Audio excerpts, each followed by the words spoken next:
digest and review of apologies for starting up. We're working on new timelines because of daylight saving. Okay. So it's 8 o'clock Nigeria time as of 7 o'clock.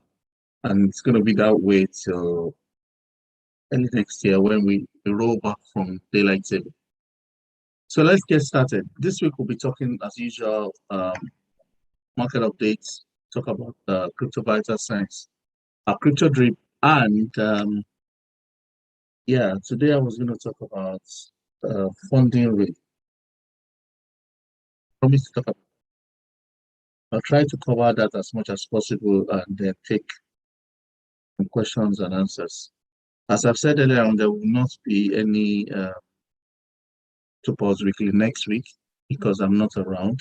But following week, I'll be back the following week. So, in terms of market updates, 61K and 60K have become the new baseline for Bitcoin. And the reason being that is for something I will show you shortly. Many people have sold off, or many medium-term holders have sold off their Bitcoin at the recent all-time high of 67K, meaning because we flipped the original all-time high, some people have tried to sell off. And you will have seen that in the sharp drops. We had about 2 episodes of sharp drops in the price of Bitcoin in the last few weeks. So some people have tried to sell off thinking, that's the end of the road. But they've obviously been met with very strong buying pressures. So the price is more or less consolidating at this range, preparing for a new all-time high. As I said last week, November is a traditionally very bullish month for Bitcoin because even in bear markets, okay, some people are saying no audio. Really? Can anybody hear me, please? I can hear you.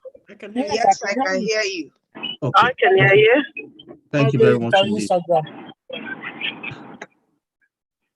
Thank you very much indeed.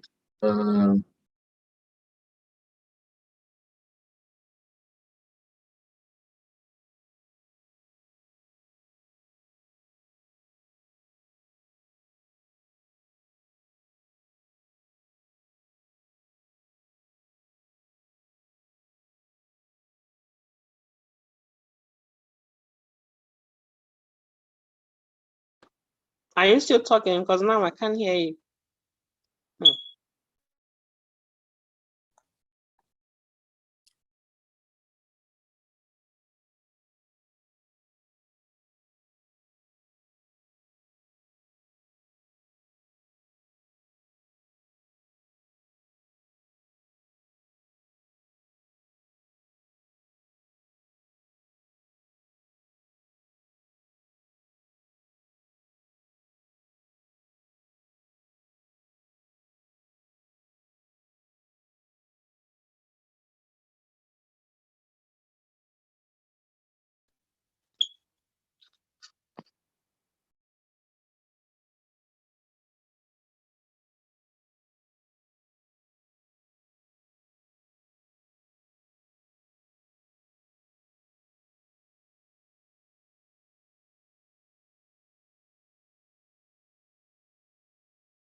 Yeah.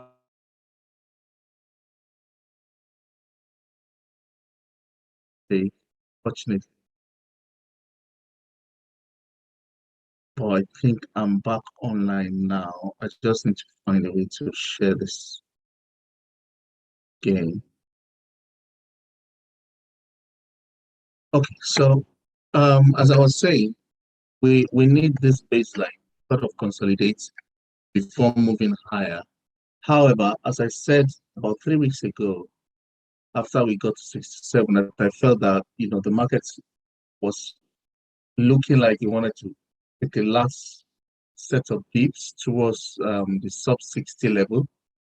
Right now we're sitting at 61. There's a buy zone around 59.60, which means that once the price dips anywhere near 60K or even 59,900 during the weekend, we might be seeing the last of the dips before we go for an all-time high.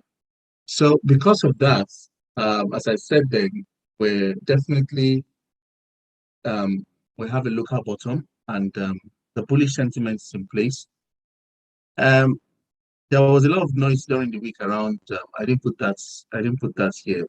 There was a lot of noise during the week around the FOMC and the tapering by the Federal Reserve Bank of the US. Of course, because the market has been enjoying too much free money, and the bankers are suddenly worried that free money might come to an end if the Fed starts tapering interest rate. But I think they're probably going to delay till sometimes in December or early next year, based on my assessment of the market. So because of that, I think the equities market generally will continue the rally, most likely to the end of the year. So moving away from that, we do have a number of metrics that suggest that November is probably our low of top months, or late November, early December. One, historically, November, as I was saying before, the connection went off and threw me off balance. Historically, November has been the most bullish month for Bitcoin year on year. And when it comes to bull markets, or when we're in bullish cycle, November has sort of been the most performing month, apart from maybe January or December in some extreme cases. So because of that, there's a lot of expectation that yes, at the minimum, we will get 40%. Last month, I think we approached that. So we'll get like 40% move upward. But that's actually not the exciting part. The exciting part is what will happen to the altcoins after that. I believe that following that rally, altcoins are going to begin to seriously misbehave. So the first thing I wanted to cover today, I think my Instagram is completely dead. Not working anymore. Yeah. Not officially gone. I don't know what happened to the connection, but I think not be able to get on. I'll probably just do reverse engineering from YouTube afterwards. Anyways, I told you about I think about 3 or 4 weeks ago, that Australian banks were looking to regulate crypto, and apparently what was happening then was there were moves within the banking industry in Australia to get into crypto. And I think those moves started to show up this month or this week. So the biggest bank in Australia, which is Commonwealth Bank of Australia, announced that they will start providing crypto on-ramp. What that means, I mean, I don't know if you understand. What that means is that you now have Americas, you have some parts of Asia, you have a significant part of Middle East, you have sizable chunks in Africa, you have in Australia now. Adoption is coming. Basically, that's what I'm trying to say. Adoption is coming, whether we like it or not. And what that will mean is that the ecosystem as a whole is about to explode, generally speaking. Now, there are various theories about, okay, because of this level of adoption that we're seeing now, we might not have a bear market for Bitcoin. I disagree. because the cyclical algorithm within Bitcoin suggests that the price has been pre-programmed, and well, I'm coming more and more to realize that it looks like the price has been pre-programmed, and it just seems to bounce around those cycles. So I think there will be a bear market in which all the prices will crash. This one might not be as long and uneventful as the last one, because now you have all sorts of things. You have ETFs of company trading Bitcoins, or company holding Bitcoins. Then you have direct ETF in Canada. The ETF in okay, I'm jumping the gun now. I was going to talk about the ETF in Australia, but I'm going to talk about the ETF in Australia. So you have ETFs springing up all over the place. There is ETF in Canada. There is ETF in America, in USA, based on CME. There is one in the Caribbean, which is actually the first Bitcoin ETF. But because the banks there are not powerful banks, so people didn't know about it.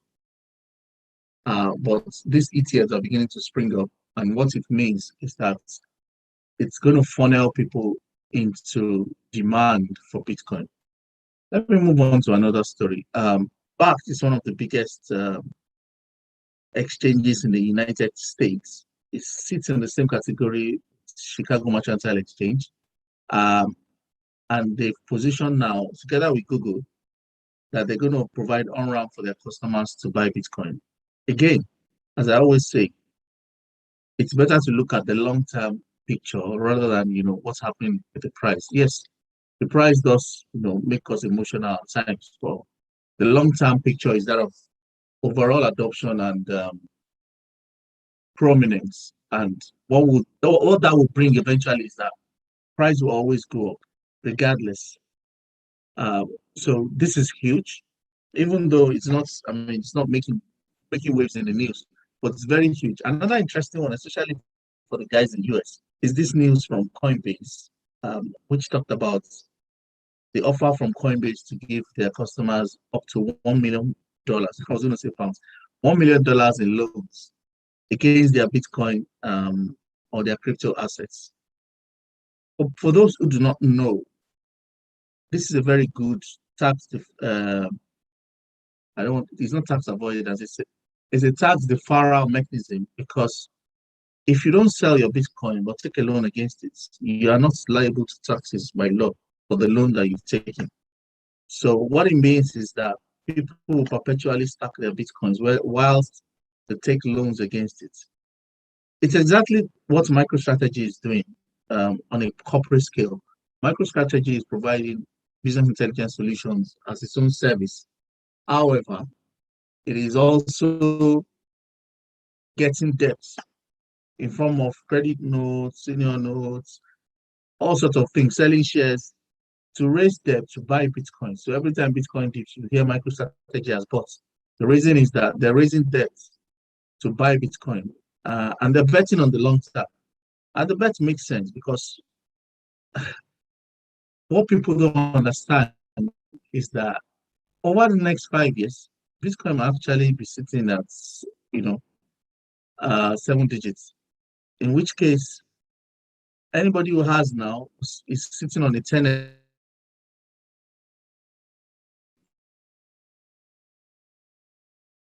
by taking on debts.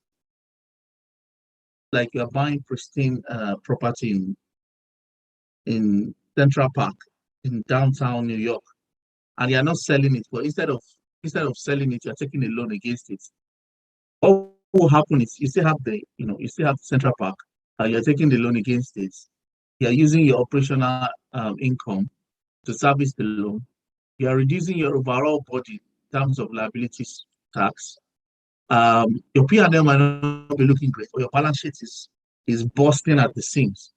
Sorry for the non-accountants on the call, but it's a very smart play, and I think that what Coinbase is doing is actually providing individuals with the opportunity to do the same thing, but those people who know what to do anyway.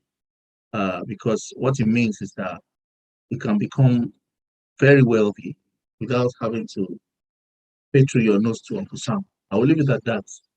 If anybody needs consultation for how to go around that, we can talk in camera.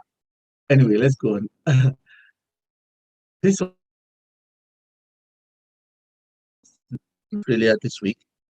It smashed the all-time high record for ETFs in Australia, almost 38 million in the first day. In fact, it rose to like 5 million in the first few minutes. We'll have an ETF.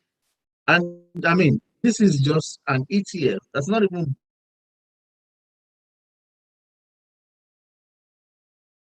This is an ETF that looks like Valkyrie's ETF, which, no, not Valkyrie, ProShares ETF, which looks as the companies that, pure Bitcoin play like PayPal, MicroStrategy, Grayscale, and then those baskets of shares now tied together and bundled as an ETF.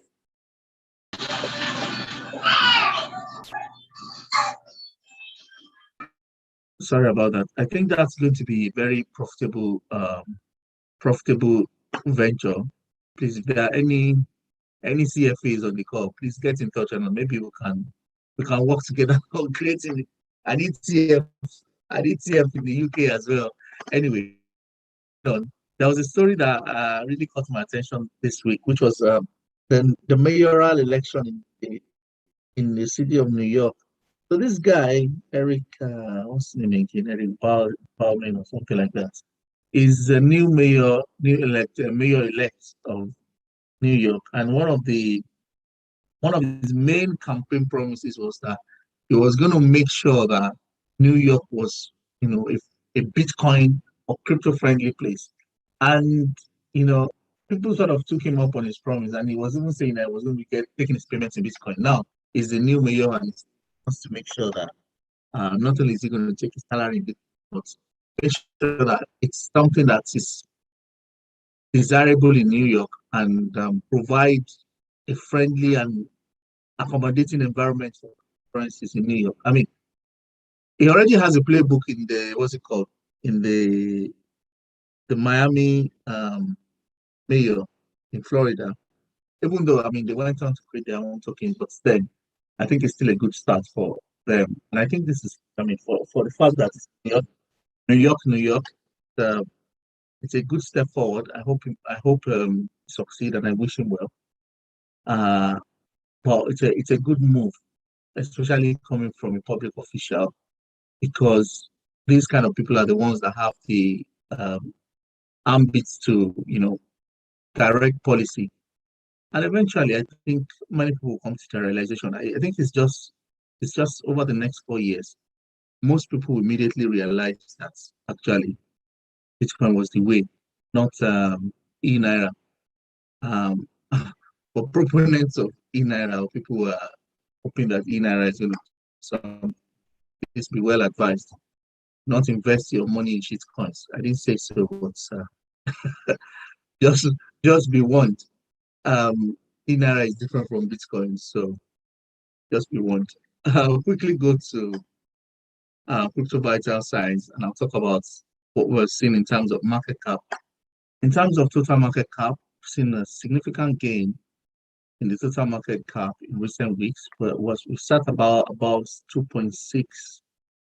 Yeah, the week before the last, about 2.6 trillion. Is down to 2.71 now. Altcoins are still buzzing, also about 1.54 trillion. I think that's what we're going to see. So let me show you the altcoin. Yeah, so this is what the chart looks like.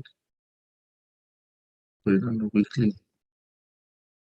So we picked this week at 9. I think that's next week we'll start seeing the spike. If you remember what I said, I think that was 2 weeks ago. I said I expect us to sit at 4.2 in the near term. I'll come to that shortly when we start talking about the charts. In terms of fear and greed index, we're still in the greed range. I think we're going to very quickly go to extreme greed next week. I think we'll sit in extreme greed for the next 2 weeks. Considering the fact that I'm not around next week, I just want to say that do not be in a hurry to sell your Bitcoin. I think that's just the only thing I take. Before the crash in May, I had all my portfolio in altcoins. Unfortunately, most of them have not fully recovered from that dip, but some crazy things are going to start happening from the end of November. You can mark my words on that one. I think some very crazy things will start happening to the prices of crypto generally, because once the price of Bitcoin crosses the 100,000 mark, it will trigger a lot of cascades within the markets naturally, just like when the first time Bitcoin got to 10,000. So I expect that there will be some fireworks towards the end of the month, probably starting from next week. So I think this is still going to go a bit further. Was down, was our 78 or 80 about 2 weeks ago. So it's cooled off a bit because the price of Bitcoin is not going up.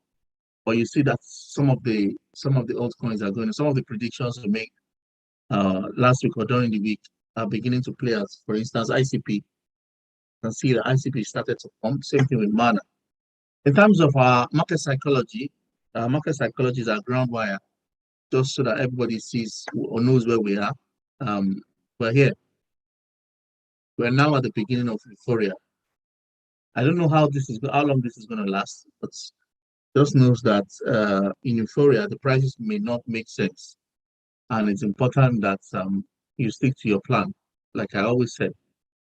If you remember last week, I think I need to point that out. Let's just go to the charts. So once we get to euphoria, we're gonna drop off. I mean, naturally, the market is going to start selling off, because after euphoria, there's nowhere else to go. You're at the top of the mountain. So the only way the only place to go is to go down. So once we get euphoria, I mean, that's where we plateaued. And once that happens, the whales will start to sell off. Once the whales start to sell off, naturally you will expect that the market will start reacting to that. In terms of technical analysis, two things I wanted to talk about before going to other things. I want to talk about this chart. This is a snapshot of a weekly chart that I took from one of my Telegram groups. This was Bitcoin at around 20K. We had a couple of weeks where the market went up to all-time high, stood there for 4 weeks, then popped off. We're seeing the same thing now in a situation where we've hit all-time high and we've sat there for 4 weeks essentially. After this, I think we'll see some significant fireworks in terms of price action. The other thing I wanted to talk about was my assessment of SHIB last week. I did mention that if anybody was holding SHIB, it was a good idea to sell because, one, it has started showing up in top 10. Two, when you see this kind of two tops, and you see another two tops lower than the initial one on the candlestick pattern, it means that the buyers are the buyers are exhausted and the sellers are beginning to come in. And what we've seen is we've seen a price reaction downward.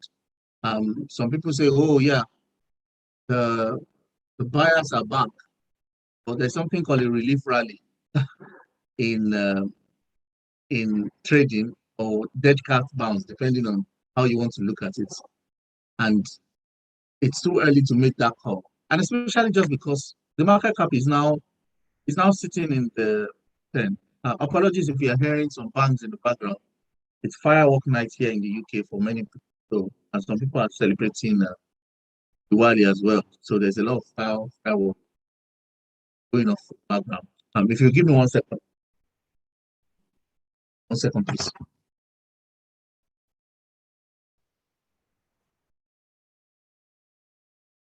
Yeah, that should be better. So for SHIB, it's now a speculative asset like any other, as far as I'm concerned. If I see an opportunity to buy and sell, I will trade it as a trading opportunity. But generally speaking, I think it has come to, I don't want to say it has come to end of life, but in terms of its career goals, I think it has achieved its career goal. SHIB's career goal was to become Dogecoin, and now it has successfully pushed down Dogecoin. Oh, sorry, I spoke too fast. No, Dogecoin has regained its throne from SHIB. So SHIB was was number number 9, and Dogecoin was number 10. At some point, yeah, it was number 9 and Dogecoin was number 10. Now Dogecoin has replaced Bahino and has gotten its throne back. Interesting interesting insight on top 10. Like I usually say, the top 10 is a competitive sport on crypto market cap, and any coin that comes from nowhere to become top 10 really needs to have a reason to be top 10. It can't just be a meme coin. The only reason that Dogecoin is still sitting there is because of Elon Musk. And it's funny because maybe because Dogecoin is a good way for whales to push out their Bitcoins profits. It keeps coming up in top 20, even in past bull runs. But on the back of Dogecoin, you now have people like Shiba Inu that came from nowhere and attained a market cap of over $30 billion. I mean, that's absolutely insane. At some point, Shiba Inu was beyond Polkadot and Solana.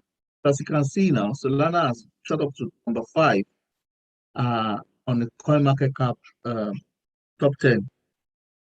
And that's at the back of basically just announcing the developments they have in place. I did mention earlier on that Solana is as an ecosystem have raised the largest amount of money from venture capitalists and institutional investors this year. So even if there's a bear market, I expect that Solana projects will still keep rolling out because they have all the funds to push out their projects. So points to watch out for: Solana ecosystem and Polkadot ecosystem. As you can see, Polkadot is back at number 8. The reason being that Polkadot has like tons of events lined up throughout the month of November and December. And as a result of that, they're always going to be in the news. I think from here, Polkadot will probably go to maybe close to $100. Definitely if Bitcoin goes to 100K, Polkadot goes to $100. Definitely, that's for sure. So you have people like Terra Luna, Avalanche, Uniswap used to be in top 10, no longer there. Chainlink used to be in top 10, no longer there. Exactly what I was talking about, that when you get to top 10, you can't go any further. All these guys, Avat, Uniswap, and Chainlink used to be top 10 coins. Even Matic, even Litecoin, you have to have very, very strong, really, really strong utility to remain in top 10. Top 20, yeah, maybe not. But to remain in top 10, for instance, like I gave that example last week, PRO was in top 10 last year. It came number 103 or something like that. Top 10. Immediately the market started going down, just started tanking. So even now that CRO has gone to, this is the highest CRO has been, if I remember. It's still not able to get back to top 10. So yeah, let's show. Yeah, this is the highest. CRO is at all-time high. Last year CRO was all-time high was 19 cents. This year in April, it rose to 21 cents. So right now, CRO is all-time high, sitting at above 37 cents, and it's still not back to top 10. So when I say that, you can't hold SHIB anymore, this is what I'm saying. So for people who are still excited about SHIB, I'll go ahead. I wish you the best with with that particular token. In terms of let me get that out of the way. In terms of what we're looking at, technically, Bitcoin dominance is going down steadily, as you can see. It's been going down for the last. I still have my eye on green, which is the area I've been in the last, which was 2017. No, sorry. Sorry. Yeah. It might not get as low as 35, but I think that there's a good chance that we see the dominance to come in the region of 39 or 38. On a macro level, we're sort of dipping down now, and there's nothing in the way, really. Right? Yeah, there's nothing in the way of it going down further. It's not oversold on the higher side, so I don't think Bitcoin dominance is going to increase, and more so because Ethereum is now beginning to create a new niche, especially for institutional investors. One, institutional investors realize that, like I posted during the week, that it's like Bitcoin is, yes, it's like digital gold, but Ethereum is like petroleum, in which you can fashion out all sorts of uses, and you can even create many synthetic ones. So that's exactly what's happening right now. Because of the traction that Ethereum is gaining, it's diminishing the overall dominance of Bitcoin. Of course, by the time the bull run is over, everybody switches back to Bitcoin, by the way. But as long as the bull run is still on, we expect that there'll be a lot of altcoin plays, and that's why this is showing up here. In terms of the macro,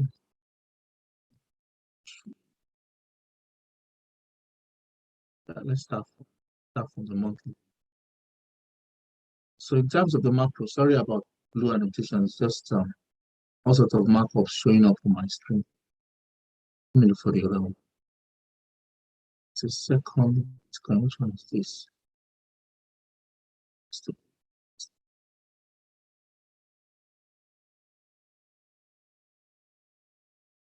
So in terms of the macro, I think that we will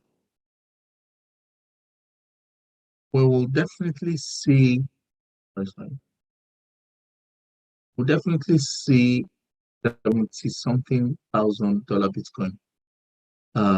Yes, around 75,000 in the next 1 or 2 weeks, and that's because this move up is considered an impulse wave based on wave theory, and this is regarded as a correction. Well, depending on how you want to plot this, you can plot the sideways consolidation as pure consolidation or as the beginning of another wave. I think we're at the beginning of another wave, and in that other chart, what I actually had, just to show people wondering why there's so much magic on my charts, what I was doing actually was measuring the distance. I was measuring the distance from correction in July to the peak that we got in 20th of, and try to see, because when the market moves, usually you have what you call measured moves. So the market makers make those kind of moves, and that's why many people are predicting 97, 98, 95 dollar Bitcoin for them, because trend, and you see how the market has moved. The trend reversal here shows that if we take the same measurements from the top of that trend to the end, we'll get to the 90s. If we use the bottom of the correction, which is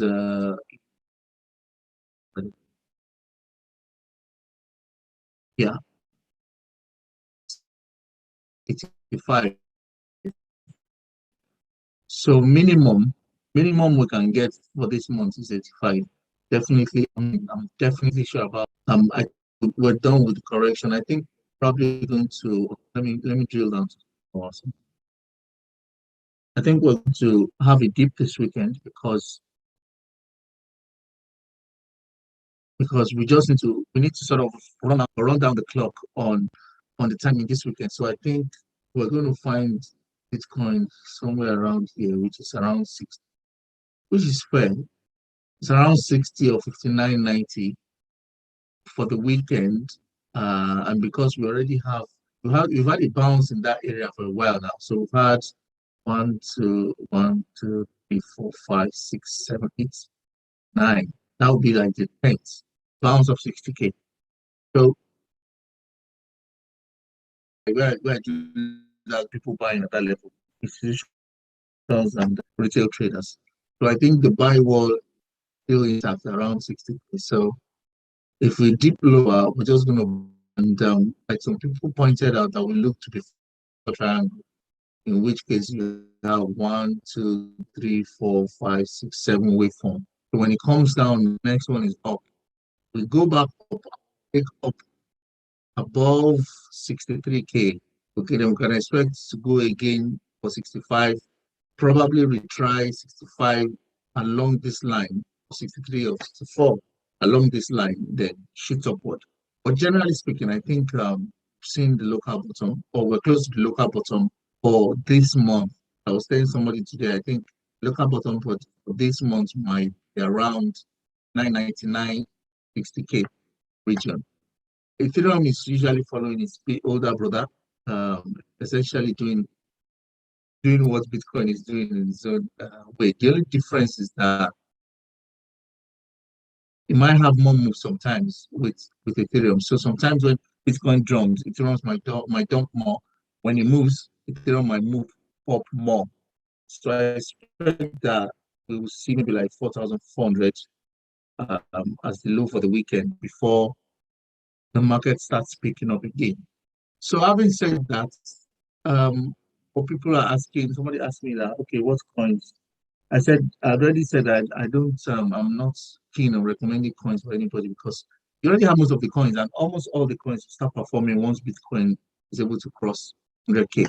Many of the altcoins that I have that have not been able to, it's basically because Bitcoin has not crossed 100K. Because once Bitcoin crosses 100K, all coins need to respond. And the reason being that altcoins are calibrated against Bitcoin. It's almost like the world economy to a good extent is calibrated against the US dollar.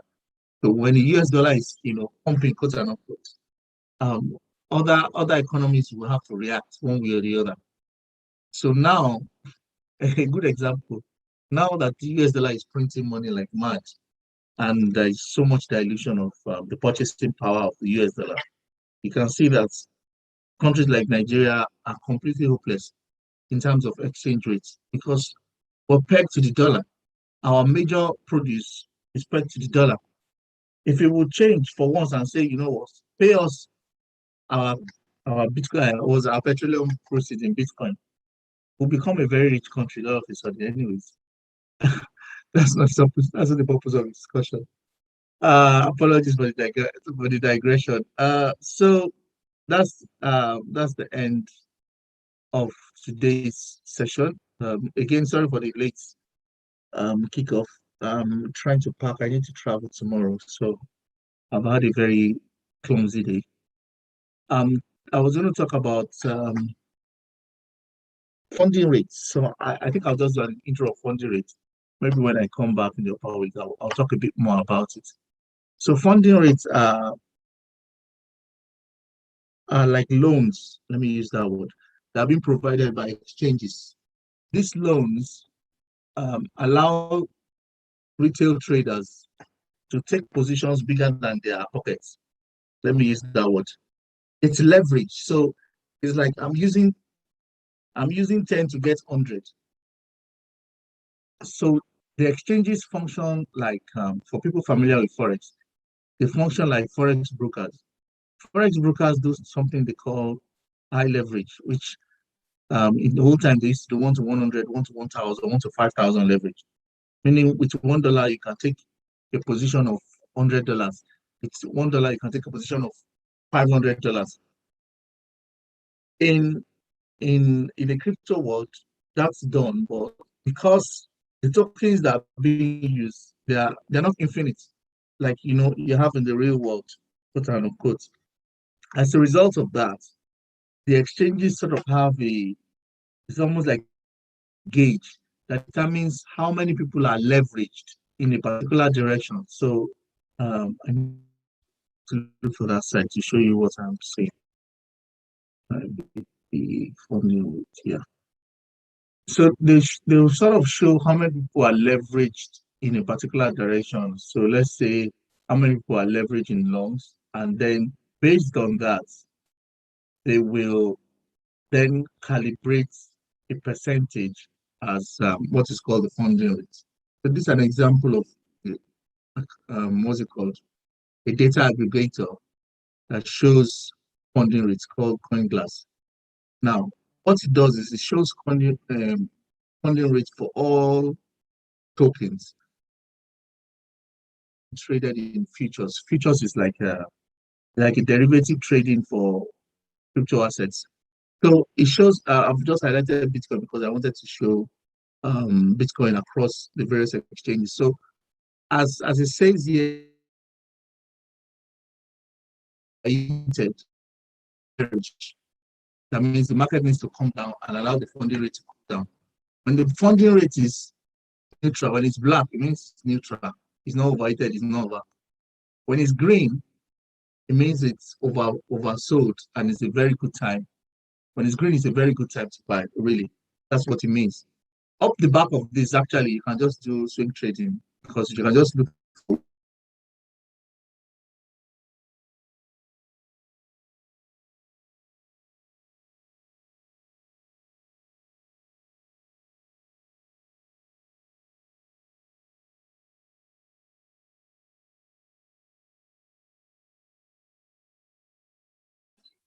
whenever you see, you say 2.8, first of all, minus 2, 0.8. 0.8 times it by 660. I'll give you 40 minutes. Is that okay? Yeah. So what you do now is, this is where we'll start. I will teach you around 7 or 7:30 tomorrow. Is that okay? I will send you a text. Okay. Remember, that's where we stop. it's just a price prediction game, essentially. And what's happening is across board, the USD market is extremely overheated. So, as it were, the market is in good stead to actually still have some bit more correction. But you can see that on this side, everything has cooled down. Nobody's trading the tokens on leverage. Everybody seems to have cooled down. It seems to be solely retail. And because of that, even when this thing cools down, it can't cool down for long because what this is saying is that the majority of the fund is sitting in the spot market and retail right now. And as a result of that, any price gain is going to be organic, meaning it's not going to come down crashing. The reason this is good, or well, the reason why funding rates cannot continue to be perpetually red is that if it's perpetually red, it means that you're not able to ascertain the real price of the underlying asset because the market is overheated, and as a result of that, all the what's it called becomes artificial. And once somebody decides to sell, everything comes crashing. So that's the real reason why funding rates very, very. So it's something need to always check as what the funding rates are if you're interested in swing trading or day trading, because you don't want to get the market against this kind of funding rates. You might get wiped with the floor, so to speak. So that's with funding rates. I don't know if you have any questions. I'm happy to take the questions before we call it a day for today. Thank you.